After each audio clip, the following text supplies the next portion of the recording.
Nevada's 2024 primaries for Republicans and Democrats are today. Here's what to know about the complicated vote.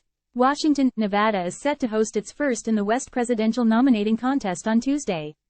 But the 2024 process features new twists with two GOP events this week, a primary and caucuses, creating an unusual scenario where the leading Republican White House hopefuls won't directly face off in the Silver State. While the state is set to host Democratic and Republican primaries on Tuesday, the GOP opted to hold on to the traditional caucuses, with Republican caucuses set for Thursday in addition to Tuesday's state-run primary.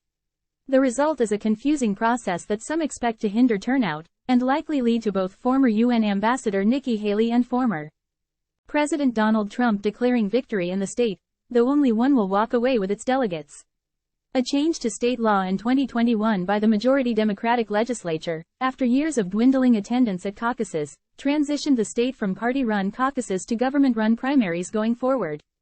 The change came amid a series of new voting initiatives geared toward improving voter access, like expanding voting by mail, at a time when other states were placing more restrictions on voting to counteract allegations of voter fraud. In a protest to the move, the Nevada Republican Party, which has argued that the caucuses are more secure and encourage candidates to connect with voters, are holding the caucuses anyway. Nevada Republicans have made clear that the caucuses are the only method to earn the party's delegates in the state, while effectively barring anyone on the primary ballot from appearing on the caucus ballot. Simply put, candidates who participate in an illegitimate process cannot expect to earn legitimate delegates to the Republican National Convention, the Nevada GOP said in a statement. As of Monday morning, over 59,000 Republican ballots have already been cast for the primary. A majority of these are from returned mail ballots, according to Nevada's Secretary of State office. Meanwhile, over 95,000 Democratic ballots have been cast, over 81,000 of these are from returned mail ballots.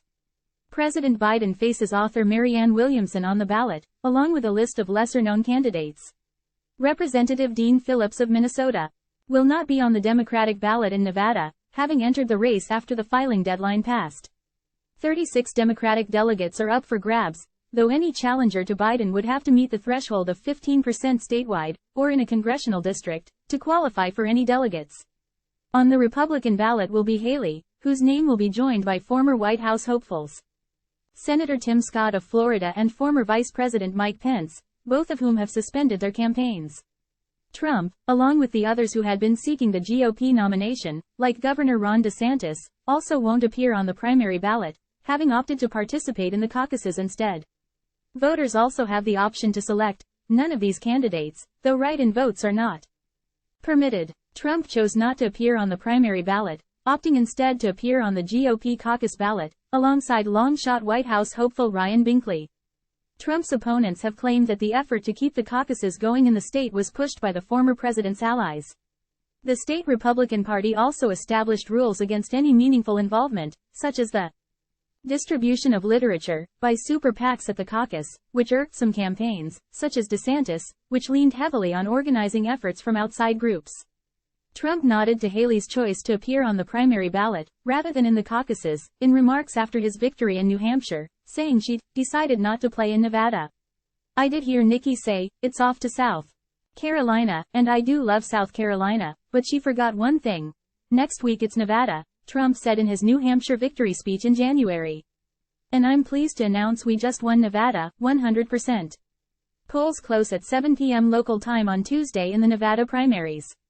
Republican voters can participate in both the GOP primary and caucuses.